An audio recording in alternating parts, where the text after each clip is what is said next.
You hitting me? You hitting me? You hitting me? Another clip shows an unidentified officer pointing a gun at someone's head during an arrest and threatening to kill them. Some are saying that the officers operate as if they're in war zones, looking at many of the residents as enemies, especially when dealing with people of color. Criminal justice is a field at a turning point. While there seems to be an obvious, perhaps desperate need for change, this is an area that typically resists change of any kind. Rather, the familiar and often detrimental status quo is upheld and embraced. That could be my father, that could be my brother, that could be me. What we see is officers treating people less than human. We have seen what doesn't work time and time again. We see it play out in recent events with police, courts, and corrections, just as it has played out in previous times. It is naive and unrealistic to think change will occur organically or over time. We must compel change. Here at the Governor State University, criminal justice faculty and senior lecturer Caron Jacobson has been working on making this change happen by integrating service learning in their undergraduate and graduate curriculum for the past 10 years. The bigger context here is that we need to create social change in the criminal justice field. And one of the hindrances to that is the ability for criminal justice workers to see people who are inside the system, whether it's at a point of arrest, whether they're in the courts, or whether they're in the prisons and they've been sentenced, to see them as other, that we're fighting this battle against crime against them. And the more you can do that and separate yourself from the group that you're actually servicing, because criminal justice is a human service, and we don't see ourselves in that light. So we see ourselves more so as maintaining and controlling a population when we should be out there helping. To get students to take a look at this population and develop empathy, because that's how we understand why people do what they do. Recent neuroscience research notes empathy is a learned trait and not an emotional component of the human mind. The brain governs empathy, and if one does not use it, they lose it. There's been research that has demonstrated that criminal justice students have less empathy compared to other undergraduate students. And then in particular, when we look within criminal justice, that students that are going into law enforcement have the lowest level of empathy of criminal justice students and actually have a more punitive attitude than other criminal justice students do. If you maintain a sense of dualistic thinking, that it's us and it's them, and they deserve what they get, then we continue with the draconian policies and sentences that we currently have for things and actions and behaviors that we should really be implementing preventive approaches so that we don't see these types of behaviors in our system. What is dualistic thinking?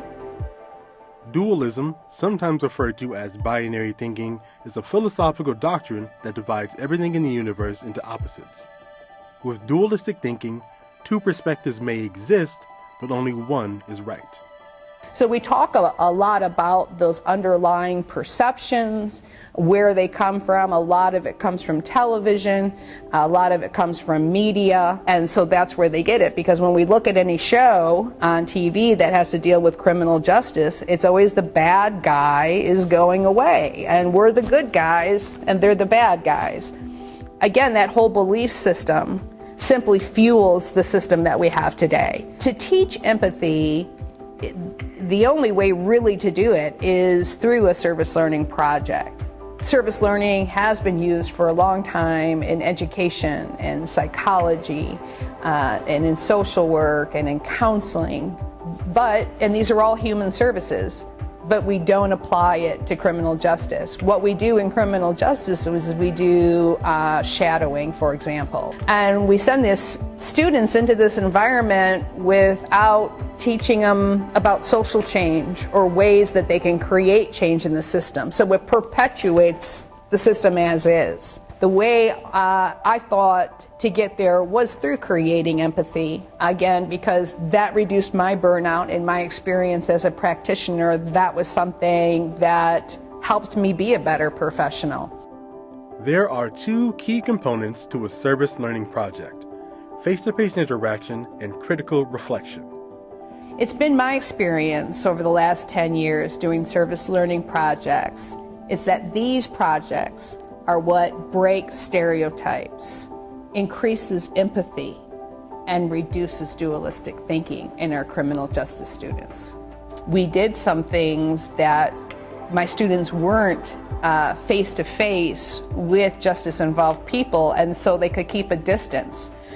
We did some work for a radio show, we did some pen pal work, and whenever my students didn't sit down with somebody who was justice involved, they could go ahead and maintain the judgment that they had over them.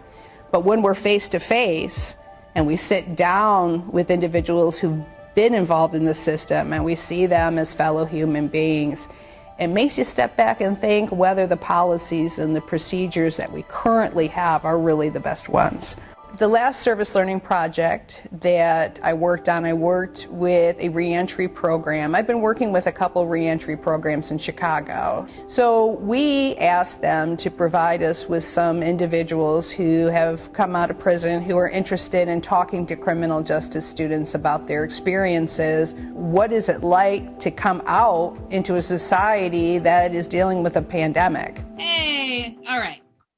Well, how are you doing? I'm doing decent. Good to hear. Welcome home. Thanks. So I'm going to go around and have everybody introduce themselves to you. What's going on with you? I just woke up. I got a blanket wrapped around me. I am a junior at Governor State University. I'm working to finish up my criminal justice degree so I can become a law enforcement officer and move up in the ranks, become a detective maybe one day. I like y'all energy. Oh, thank you very much. By the time we're done, they're chit-chatting with the interviewee before and after. They're making jokes with them. They're so relaxed. I think that's one of the best transformations that you see in the project, and really begin to feel the importance of the topic, what they're doing, and the importance of the interaction with this population. And it just blows stereotypes out of the water. You a Cubs fan? No.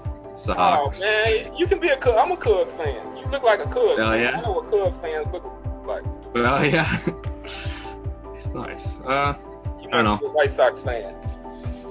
Yeah. Sorry. I root for the White Sox too, though. But yeah. Well, I know, but when they verse each other, that's when it gets right intense. I understand. And I know y'all going in this criminal field. Just don't let the statistics determine your judgment. One thing that's important to always maintain is a value of empathy. It'll take you a long way. That value of empathy is enough to make a difference. It can make the difference between someone feeling like there's hope or someone slipping into despair. A lot of incarcerated men and women, a lot of us just simply made mistakes. Incarceration in Illinois is not this bastion of rehabilitation. It doesn't mean that it can't be. It just means that we need good people willing to do the right things for all of the right reasons. I think the biggest changes that I see with my students, and I really got to say it's 100% of the time, I don't have a student who goes through a service learning project and comes out the other side feeling exactly how they did when they started. They're surprised that they're just like you and me.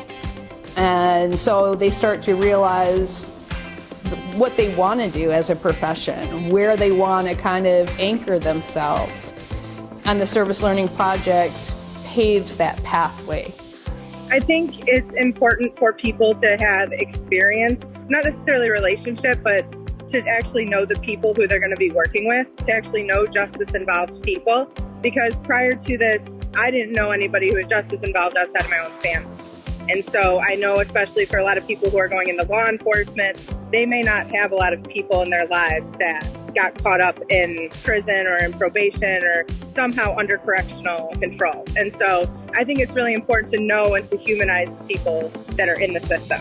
They really wanted us to understand how life was like upon release and what was being given to them and what tools that they had upon release. It made me look at how the criminal justice system fails a lot of individuals upon release. We get the first one-on-one conversations with these reentry citizens. What's really important for an educational tool like that is it gives future criminal justice pursuers the correct insight on what these people deal with. Sitting down and learning from a textbook, you learn the information, but you don't get to feel like the empathy people have. Like, you can read their stories, but you don't hear it from them first-handedly. And it's just something you can't learn in a textbook. It would definitely change, especially people that's in criminal justice. Their mindsets for if they want to go in corrections, or if they want to go in law enforcement or be paroled, that, hey, you guys are human. Teach them that, people are being mistreated by other folks, but you don't have to follow suit. If I knew these things when I first started law enforcement, it would probably change my outlook on how I treated some people. Hopefully doing this opens other people's eyes to the fact that they can shape policy and that they can make change. And not just me, but doing it as a whole service learning project and bringing more people in. Maybe they feel as though they can actually make a change. Because now I feel like maybe I can make a change going into forensic psychology. Maybe I can, be a policymaker. Maybe one of my research in psychology helps shape policy in the future. And that's something that I never, ever thought would happen. It is my hope that by having service learning projects inherently in the curriculum in criminal justice programs around the country, that we can create the foundation for social change within the system with this next generation of students going into the field. I'll walk with you. All right.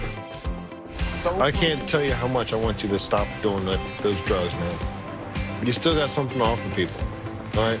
I'm talking to you. You're intelligent. You got stories to share. You got history to share. Poor guy's dying. My brother, he came back hooked on drugs, and he got killed because of his addiction. And that's why I'm a cop today. So I really feel sorry for the guy. Just want to give him a few minutes to talk to somebody that would listen to him. Yeah, all right. On to the next one. And now it's time to start doing more of this. It's time to start doing more of this as opposed to, sitting in all the academic bastions, studying all the sociological research, and then assuming that we got to figure it all out. Get on the ground, talk to people, be willing to do things like this, and have that help inform the way that you move forward so that we can realize this most and urgent state of affairs. It has to. If there's no empathy, I don't see how we're going to affect real change.